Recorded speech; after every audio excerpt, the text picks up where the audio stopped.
Hello Capricorn, Sun, Moon, Rising, Venus, Cross Watchers. Ito na yung reading mo for the second week of March. Pero kahit lumipas yung panahon na binanggit ko, timeless reading din naman ito. Kaya kahit kailan makarating sa ito.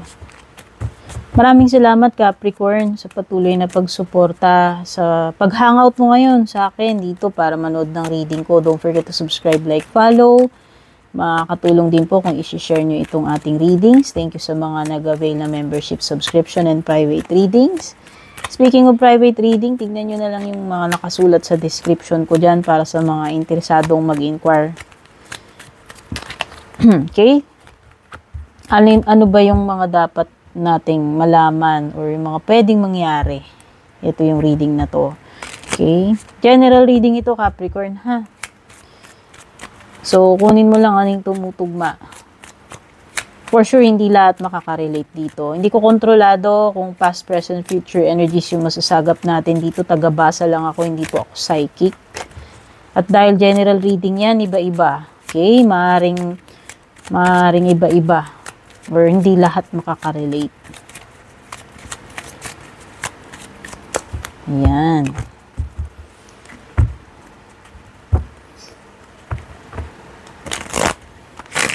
Interchangeable. Yung energy ni person mo, pwedeng masagap. Bahala na kayo magtag. Energy mo, hindi ko alam. Okay? Dahil kayo naman ang nakakaalam ng istorya ng buhay ninyo, yung mga nagaganap sa inyo. Basta ako taga-relay lang ako ng mga mensahe. Taga-chika ba? Parang ganun. So, yan. Meron ding mga signs na na-pick up yung cards dito. Ngayon, babanggitin ko lang sa inyo to lahat. Pwedeng may kaugnayan, pwedeng wala. Okay? Baka kasi, makaka-relate kayo. So, pwedeng may Cancer energy. Pwedeng may Aries, may Scorpio, Leo, Sagittarius, Aquarius, and Cancer. Cancer. Malakas energy ni Aries tsaka ni Cancer. Wow! Tower. Ibig sabihin, may surprise. Panggulat, hindi ina-expect, no? Or parang light bulb moment yan. Alam mo yung parang bigla ka na lang nagising sa katotohanan, na-realize yung dapat ma-realize, no?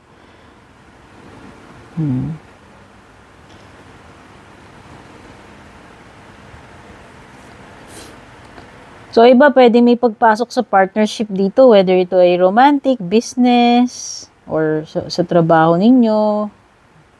It could be pagpirma ng bagong kontrata, or meron kang bagong magiging partner, makakasama dito sa gagawin mo. Ayan, meron kayong kasunduan, may pag-uusap, may pagtatagpo. Pwede rin namang friendship to. Pwedeng you will meet someone, or meron ditong pag-combine, no? Sabi ko nga kasi pag-merge, partnership, pag-combine ng dalawang energies, yun nakikita ko parang pinagsasanib pwersa, gano'n. Capricorn. Pwedeng may good news. Ayan, yung Page of Wands. Itong good news na to, it could be related sa career mo. Anything, no? Pwedeng sa love life, no? Basta, merong magandang balita. Or information. Pwedeng idea, information, or magandang balita. Wow! So, nakikita ko is, itong good news na to is something exciting para sa'yo. Basta ma-excite ka dito sa malalaman mo ano itong magandang balita na paparating. Wow! At meron something na matutuloy or matutupad itong second week. The Star card. Wish granted. Diba?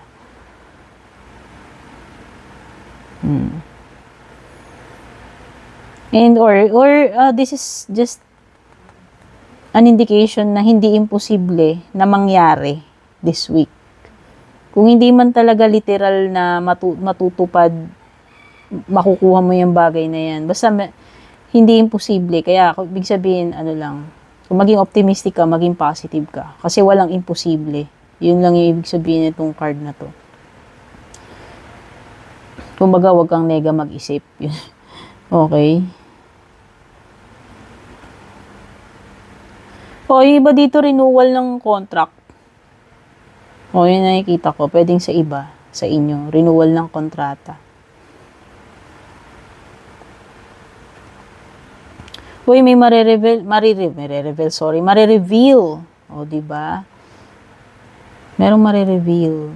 Or merong pwedeng magkakaroon ng aberya with the tower. Kung ano man tong aberya na to. Something na out of the blue. Hindi inaasahang mangyari. No? So, prepare na lang. Expect the unexpected na lang siguro. Yun naman lagi pag may tower. So, iba dito, baka may travel kayo, bakasyon, out of town or out of country, pero more on tropical, yung pupuntahan ninyo. Baka pupunta kayo Maldives, no? Or sa Siargao, hindi ko alam. Merong beach or island eh. Tapos may camera, may araw, sunset, beach, no? Something, pwedeng somewhere na merong ganun na setting. Oo. O resort or beach. Na tipong Malaparaiso, ang ganda. Oh. Siguro ang ganda ng place. O, basta may, kasi nga, excited ka na dito. O, baka nga, hindi ko lang alam kung bigla ang travel to or talagang nakaschedule na. Siguro tuloy na yan. Or I don't know kung biglang merong something na aberya kasi, hindi natin masabi kasi may tower. Basta, bigla na lang magkakaroon ng aberya dito eh. Okay, so hindi ko lang alam kung makaka-apekto yan dito sa pagta-travel ninyo or pagpunta nyo dito sa getaway ninyo. Island getaway. O, diba? Kasi ayan, may shades, may araw, may island, camera, o picture taking. Pwedeng travel eh. O malay mo, Boracay. Basta pwedeng within the country, pwedeng may beach setting.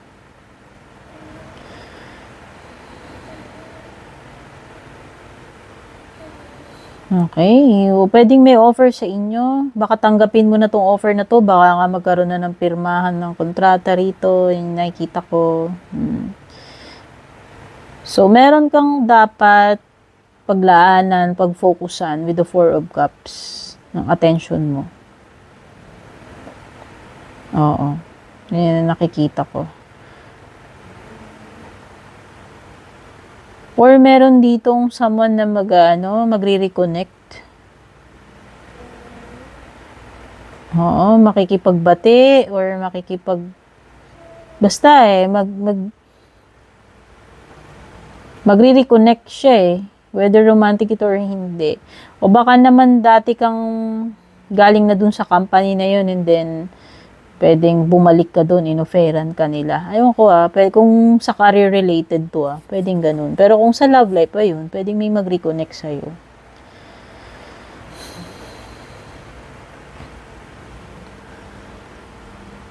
O merong stalker dito, Spy or stalker. Someone na laging nakatingin sa'yo, ino-observe ka, curious, ewan ko. Palaging nakatingin tong mata na to eh, whether admirer mo to or hindi.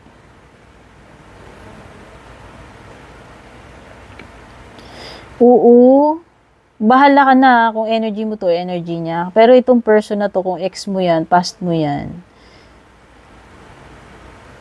tinitignan niya pa rin yung mga photos ninyo or ewan ko kung may mga remembrance kayo sa isa't isa. Pwedeng nagre-reminisce, nagno-nostalgia ka or siya. Yan, sa past ninyo, itong tao na to. Oh, ayan, nire-reminisce niya talaga eh. Nire-reminisce niya. So, pwedeng ganun. Siguro merong energy ng person na nagmamanifest dito na baka mag-reconnect sa'yo. Kasi may pag-reconnect. Pwedeng past or ex mo.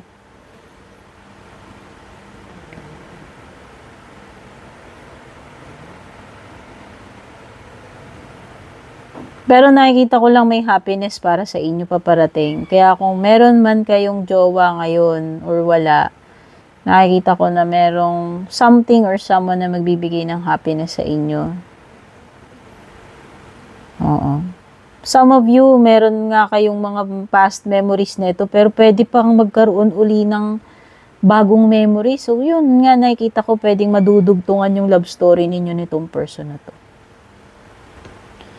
Kaya lang iba sa inyo, baka hindi pa kayo nag-heal sa inyong heartbreak eh. Meron pa ditong hindi pa okay. Dahil galing siguro sa toxic. Hindi ko lang alam kung ito rin yung toxic na person na tinutukoy. Pero nakikita ko there is chance naman na magiging masaya kayo or mabubuo kayo uli. Yun lang yung nakikita ko rito. Okay, so yan yung mga na-pick up kong energies dito sa reading mo. So yan, sana makatulong sa'yo. Ito, gawin mo lang guide at sanang magkatotoo lang yung mga positive energies pero hindi naman talaga natin kontrolado anong mangyayari sa buhay natin. Okay? Take care, babush! And kung balak nyo pong mag-book or mag-inquire ng personal readings ko, basahin nyo lamang po itong nakasulat sa screen or yung nakalagay sa description.